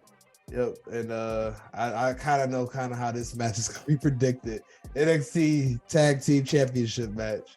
You got Dub's favorite tag team of all time, the Gallus Boys, versus the Family, Tony D and good old Stacks. E-Ray, I'm gonna switch it up. Why is Gallus dropping the belts to the Family? Because it's time. Think so? You've seen Stacks come together as like a character. Yeah, before he was always just a faceless, voiceless person. Just a minion, just like a goofy-haired minion. Yes, and now he actually feels like a big part of the family. Like he's earned it. And I think Gallus, they're not doing anything. like, was it Joe Coffey or whatever his name is? Yeah. He's the one who got all the sauce. Them other two niggas, I wholeheartedly agree. Yes. US, whatever them niggas, United Kingdom. I don't know who these niggas is. They are Steves if I've ever seen a Steve. I have no idea who they are. I couldn't pick them out of a lineup. And why should you? I've tried to get behind this Gallus Boys gimmick. Nope. I just can't. I don't care. Only thing I hope that happens from this is that, to your point, the family wins. Those guys go up to the main roster to hopefully bring more tag teams up there to bring a formidable foe to make more relevancy to those belts or one set of the tag belts, something. But they don't need to be on NXT doing this. And to your point, the family has shown that they ready for this tag team, this rub. Stacks becoming more of an actual character. Tony D just becoming better at being Tony D on a weekly. It works. Now where they go from that, we'll see. But I think them winning the belt and them starting fresh, doing something else makes complete sense. Next match. This is the match. If E-Ray was a regular smoker like BA, he'd be outside on this one. Gable Stevenson versus Baron Corbin. E-Ray, who's winning this match and why you could care less about it? I could care less about it because neither one of these guys, it's like, it's like almost the opposite. There's no heat behind it. Zero. And the fact that, number one, Gable Stevenson hasn't done any work. None. Number two, Gable Stevenson has a whole brother that he has yet to acknowledge. They never will acknowledge each other. You know, Damon Kemp, they're gonna keep that completely separate. I don't think they ever gonna let them do that. Which is weird because he literally trained him against his brother. I was like, you turncoat ass nigga. And they look just alike. I could see if it was like a deal where they don't look like brothers, but like they could pass as twins, like fraternal twins, right? Well, look like Shalimar. Right. I don't get it. And to your point, like, God bless Baron Corbin, man. They make him do the job of jobs all the time. It is either go get this guy over, go make this guy look good, go be the biggest shit heel and don't win anything for years. Like y'all forget Baron Corbin went like a whole 2 years without winning a match. Wearing a spaghetti stained shirt. Looking like a busboy at Olive Garden. And the first match he won wasn't even televised. It was a house show. Like, why? Who did he piss off? Did he say something to Stephanie or something in the past? Like, I don't get it, bro. Let me put it in a way that you'll understand. Okay. Sometimes you're undeniable as a talent. Mm-hmm. You are guys that just pop off the screen. You just have it. Sometimes you're Denzel. Everybody isn't Denzel. Sometimes you're an incredible character actor. You're not a lead guy, but you do what you do so well that everybody can play off of you and you're very believable in what you do. That is the Mark Pellegrinos, the guy that plays the devil in every show you've ever seen. Yeah. Or if we go to the Spike Lee universe, Giancarlo Esposito, aka Gus from Breaking Bad. He's always on point in whatever he's doing, but he's never the main character. He's always a great character actor and other stuff too, but he's known and got his chops cut in the Spike Lee verse. So and no, that's accurate, and that's where I think Baron Corbin falls. He's gonna invent him a new Baron Corbin, and then it's just gonna be Baron Corbin. But the problem is, as I say that, it's just hard to care because number one, Baron Corbin doesn't have a thing yet, so we don't even know what this new Baron Corbin is supposed to be. Mm-hmm. And unfortunately, the new Baron Corbin, whoever he is, has to lose because it's Gable Stevenson. Yeah. And who the fuck knows what he can bring to the table except for some damn Germans, some German suplexes. He bringing some BMWs and Audi slams and shit. I don't know. I can guarantee as of this recording, him and Baron Corbin are in a performance center near you figuring out some moves to see if they could sex this 2-minute matchup a little more. Maybe he could throw a submission in or something without killing somebody or really hurting someone. So, but I think Baron Corbin can work, and he's a big guy. It's gonna look good. I think it's gonna be. I'll say it. I think that match is gonna be better than you think it is. Oh, so it's just a little bit of ass than complete ass. Got it. Yeah. I mean, look, you're one half of the Swirl Bros. You know what a little bit of ass feel like. They ain't never stopped you before, dog. They ain't never stopped you before. Shout out to my Swirl bro, my Fro bro, Dub. We're not gonna comment on what E-Ray just said, but I understand the analogy. You know what them long backs feel like. Long backs with the crack. Straight down with the crack. Oh like shit. 2x4. Gable Stevenson's gonna win just because of all the reasons you just said. Baron Corbin's here to do the job, brother. Next match. Be a little interesting, and we kind of just talked about their segment on NXT. Weapons Wild match. The Roxanne Perez versus the faceless Blair Davenport, as you called her, more harsher than I just did. So change your face. I don't like it seems as if because just knowing the ingredients we cooking with in this feud, with Blair Davenport being the NXT parking lot assailant, obviously still doing that because Dub's not here again tonight. But Roxanne Perez has had enough. She's been trying to get her get back. So with all that being said, that tells me and screams to me that Roxanne Perez is going to win this match. What do you think, E-Ray? I think not. Interesting. Okay. I feel like Blair Davenport, she's won nothing. She's done nothing. She's terrorized her. I mean, as good as it would be, because it'll be good to start rebuilding Roxanne. If you have Blair Davenport do all this beat up shit to lose again, it's like, well, what the hell was the point of that? That's a good point. That's a very good point. That's all I can think. But my other thing is, instead of being a Weapons Wild match because they like alliteration, why not Bodega Beatdown? Like, because we had the Bodega Beatdown. This is the but they should have saved sequel it. To that. They should have just had them going there like, oh, can I get a chopped cheese? And oh shit, oh, just hands. That would have been amazing. That's what I want. I got another wild prediction. Dub's gonna love this one. I predicted, just because seeing more activity there and knowing how she had to leave, the Lions Den may be opening again on Sunday. Oh, she might come out and get her get back and help Roxanne win. That's a possibility. That would be amazing. It's a possibility. Could be wishful thinking or thinking in general. We're not gonna comment on the wishful, but yeah, the Nikita's out there. Oh God! Please, Jen, please don't make that wish. Right? I love that. I'm not gonna say nothing. It's possible.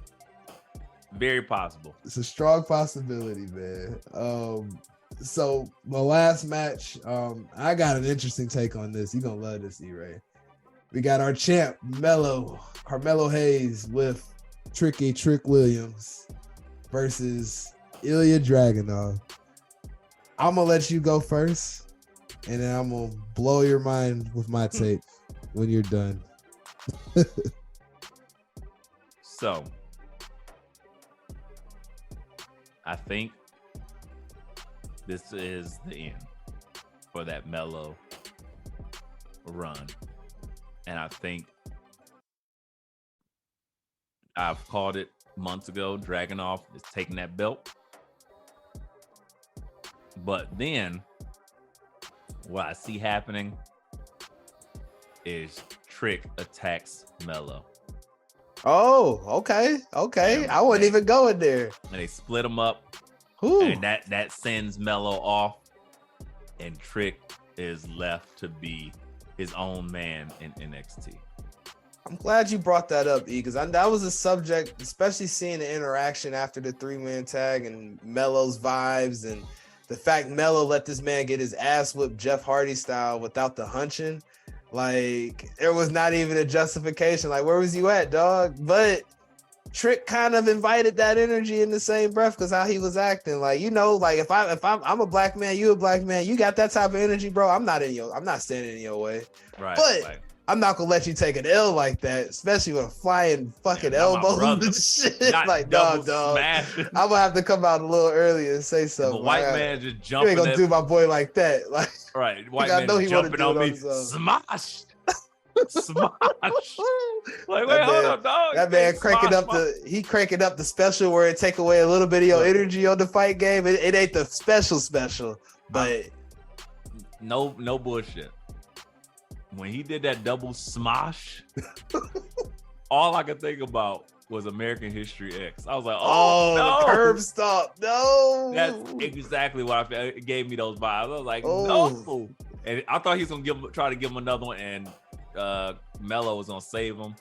And he got that double smash. Smash. That's what I'm saying, man. It's interesting you bring that up, because I was thinking like that's possible, but I'm like, but that's the brotherhood. They're not gonna. That's small fries, and I don't know, man. That's not a bad take. E. So you think Dragunov gonna win, and it's gonna be Trick Willie creating the reason why Dragunov wins, and they gonna feud it out from there. That's an interesting take, man. Mine's a little different, similar execution. I think Mello will lose this belt at the Great American Bash, but now we've been talking about the Judgment Day, right? I think Damian Priest is gonna cash in and become the NXT champion. And hear me out on this. And the reason I think this is because, like I said, by them being on both NXT and Raw, NXT comes on what network, E-Ray? USA. And what does Raw come on, E-Ray? USA.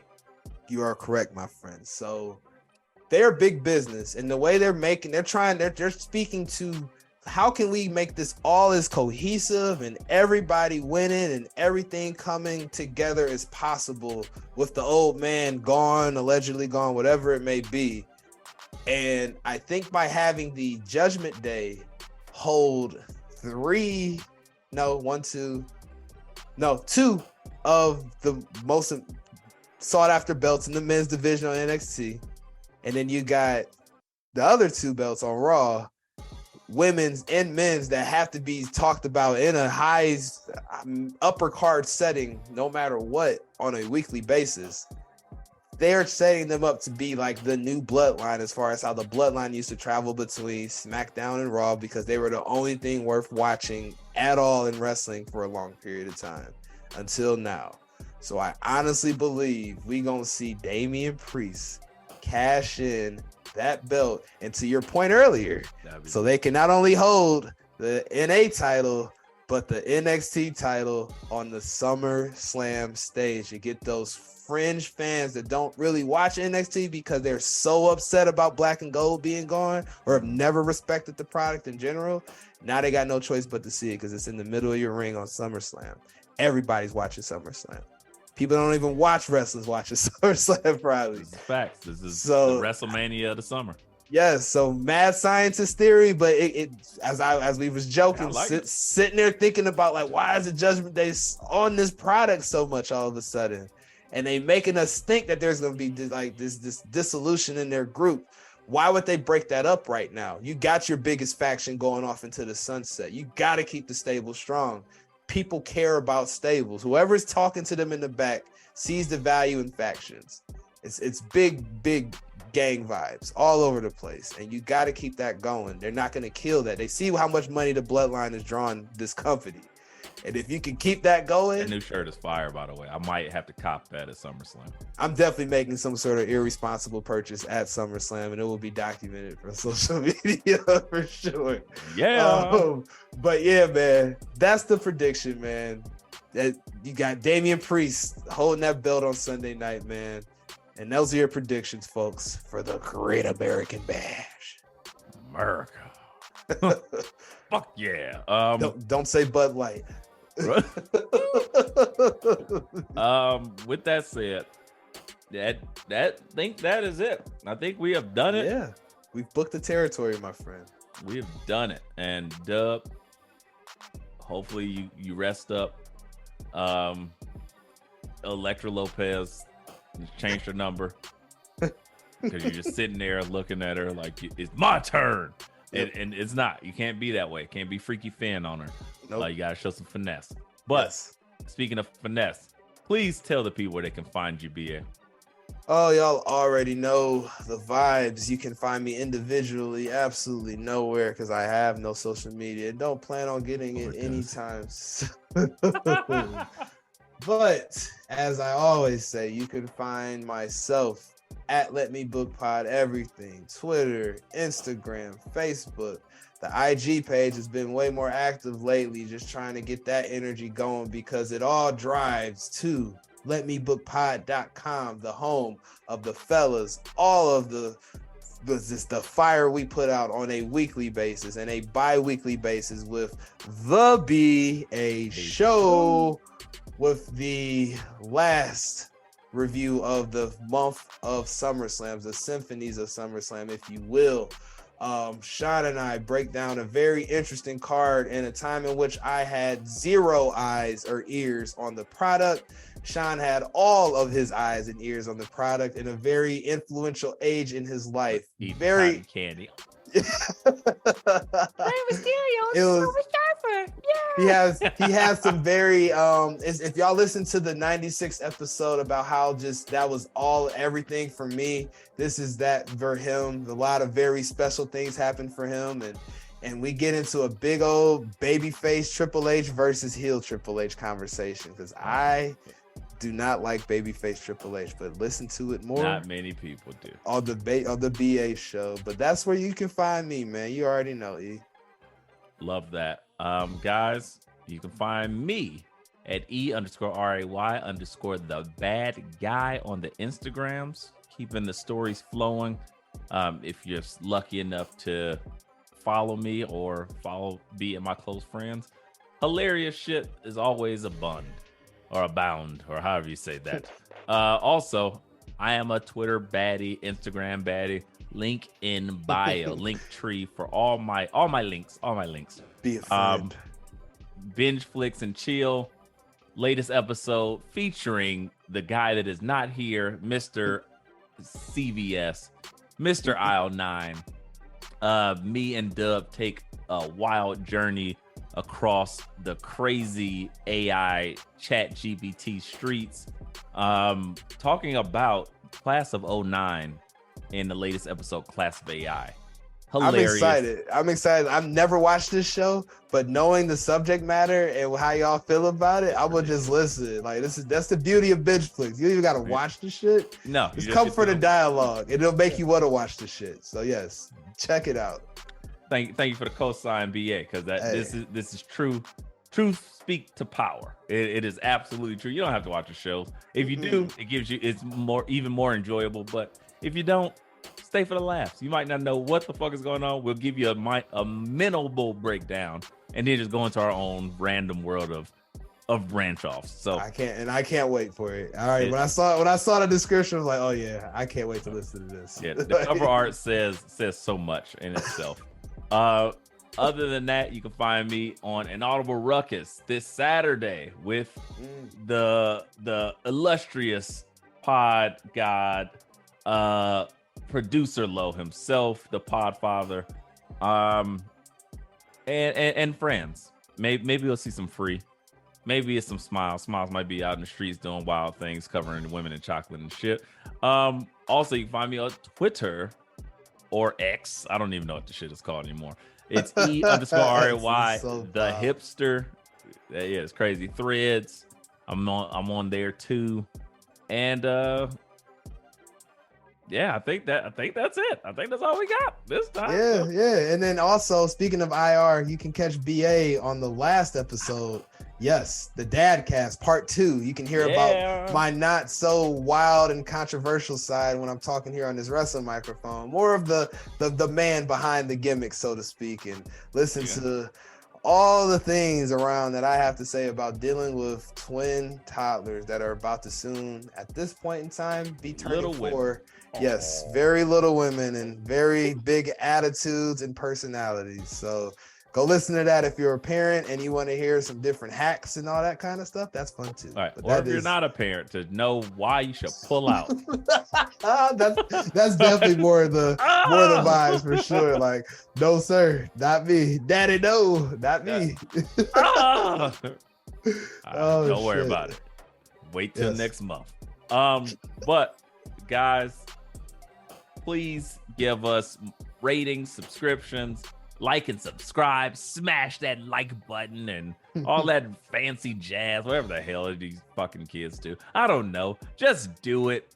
Yeah. We love to hear it. We want to hear you leave more comments. We want to read some comments. We have yet to be able to read comments on air. I can't wait. And y'all about to get way more content. Y'all about to get some crossovers. We got some shit coming for y'all. So believe me, this is where you want to be. As the vacant dub always likes to say, Modium AD, that's not enough. As BA likes to say, the goggles are giggly because he's gross. He's a gross man. He is Quagmire in the flesh, Black Quagmire, Blackmire. And as I like to say, giggity. As I like to say, man, keep a mic away from Ricochet. It is bad.